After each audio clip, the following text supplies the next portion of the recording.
Hey guys, welcome back to another video on the channel. Today we're going to be looking at Gabriel Rincones on the Phillies. So the Phillies just brought Rincones up from the minors a couple of days ago because of Adolis Garcia's injury, and they also optioned Stuart Baroa. They optioned him back down to the minor league. So the Phillies outfield now looks like Marsh is in left probably every day. Then you got, I think, what is it, like 4 guys to play in center and right. You got Crawford, Rincones, Hill, and Sosa. So that's kind of like the mix that the Phillies have going on right now. I guess the plan is hopefully to trade for somebody to start every day in right field. Probably put somebody back down in the minors. Probably going to be Rincones, or even include Rincones in any trade that they do. And with how Rincones has looked so far, it's really tough because obviously one of the games that he played was against Mizorowski, and Mizorowski is just ridiculous. So I'm throwing that game out of the window. Rincones has looked good. He absolutely crushed a ball yesterday.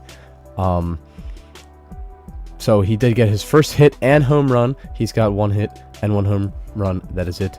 He has an 83 OPS plus in 7 at-bats. So basically all of his major league stats, who cares? He's played 2 games, and one of them is against Jacob Mizorowski. So I'm not even going to look at those. But if we look at his minor league stats this year, he was not doing well in just the 12 games that he played in AAA. 628 OPS in AAA. He's coming off of a back injury, I believe. So can't really look at his numbers too much. But in AAA last year, he had an 800 OPS as a 24-year-old. He had 506 plate appearances, so we can look at these stats. He walks a good amount. He had 80 walks. That's really good. He had a 370 on base, 430 slug, 240 batting average. But the chances of him replicating this, 18 home runs. The chances of him replicating this in the majors is pretty small. So this is not the answer for the Phillies. I don't think that they even are thinking about that. Obviously, it would be amazing if he is the answer for the Phillies and he shocks everyone and he's a great outfielder, but he probably isn't going to be with these stats. Just nothing insane right here. So is Rincones going to be a trade chip or just a depth outfielder for his Phillies career? Not really sure. I would personally love him as a trade chip. Just trade him and somebody else. Get an outfielder, like a good outfielder that can play every day, even if it's just a half-a-year contract. Like if they go out and get Taylor Ward. If you guys want to watch my last video, not my last video, the video before my last video, made a video about Taylor Ward, and I would just absolutely love to get Taylor Ward. My mock trade was actually Gabriel Rincones Jr. and Gene Cabrera. Gene Cabrera is the Phillies' 13th ranked prospect, so nothing too amazing. Trading away both of them for Taylor Ward would be amazing. So Gabriel Rincones, as awesome as he is, he plays everywhere in the outfield. He is a left-handed bat, so whatever. I think the Phillies should trade him, honestly. Now, if we look at the Phillies' top 30 prospects, he is number 6. Overall of 45, hit 40, power 55, run 40, on 50. And field 45. So he's 25 years old. He was drafted in the 3rd round back in 2022. He has actually shown some signs of pop, and like he could be a really good player in spring training, but you gotta take that with a grain of salt. So some reasons to be hopeful with Gabriel Rincones. He has huge raw power. He's still learning to tap into. He can hit the ball extremely hard. So his max exit velocity 116.4.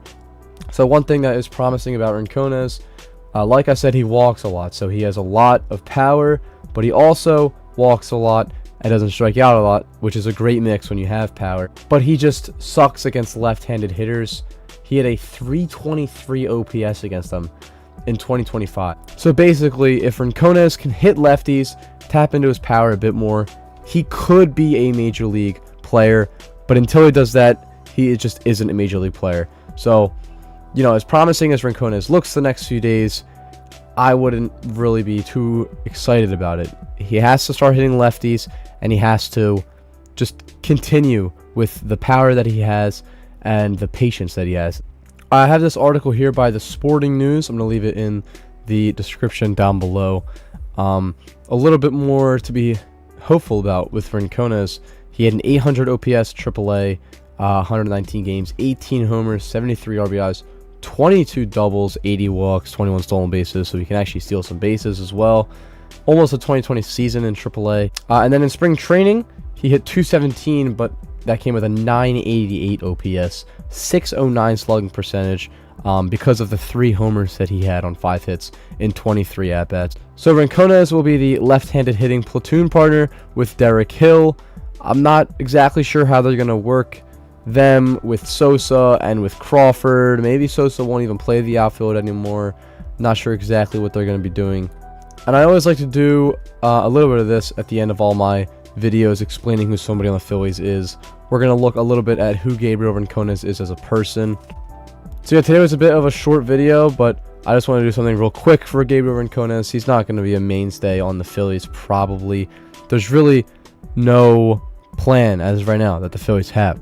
This guy can either be traded away at the deadline for other talent, or he could maybe get some playing time in the outfield. He'll probably just be the platoon bat that he's predicted to be for the rest of this season. I've been excited to see him come up to the majors for a while now. He's got great power. This guy has insane power.